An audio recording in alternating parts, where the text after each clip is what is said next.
Ta parole, Dieu, donne la vie. Un ministère donné et guidé par le Saint-Esprit. Voyons ce que la parole de Dieu nous dit aujourd'hui dans Ésaïe 45, verset 9. Malheur à qui conteste avec son Créateur. Vase parmi des vases de terre. L'argile, dit-elle, à celui qui la façonne. Que fais-tu? Et ton œuvre? Il n'a point de main. Rappelez-vous que Dieu nous a créés.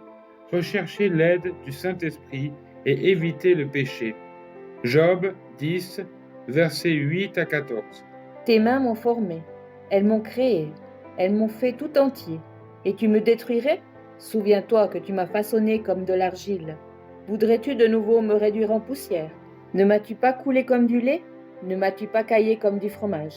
Tu m'as revêtu de peau et de chair, tu m'as tissé d'os et de nerfs. Tu m'as accordé ta grâce avec la vie. Tu m'as conservé par tes soins, et sous ta garde voici néanmoins ce que tu cachais dans ton cœur. Voici, je le sais, ce que tu as résolu en toi-même.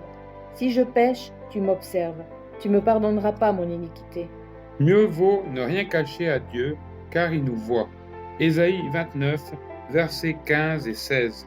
Malheur à ceux qui cachent leur intention pour les dérober à l'Éternel, qui font leurs œuvres dans les ténèbres, et qui disent « Qui nous voit et qui nous connaît? Quelle perversité est la vôtre? Le potier doit-il être considéré comme de l'argile, pour que l'ouvrage dise de l'ouvrier? Il ne m'a point fait pour que le vase dise du potier.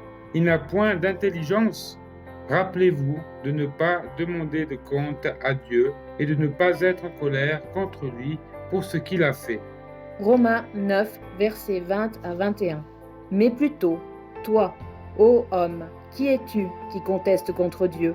La chose formée dira-t-elle à celui qui l'a formée.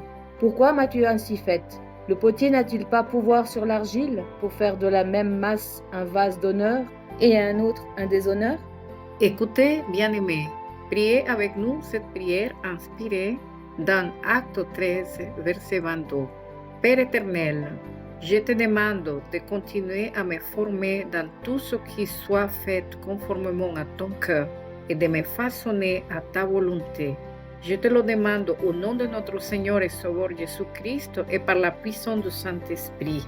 Amen. Bénédiction.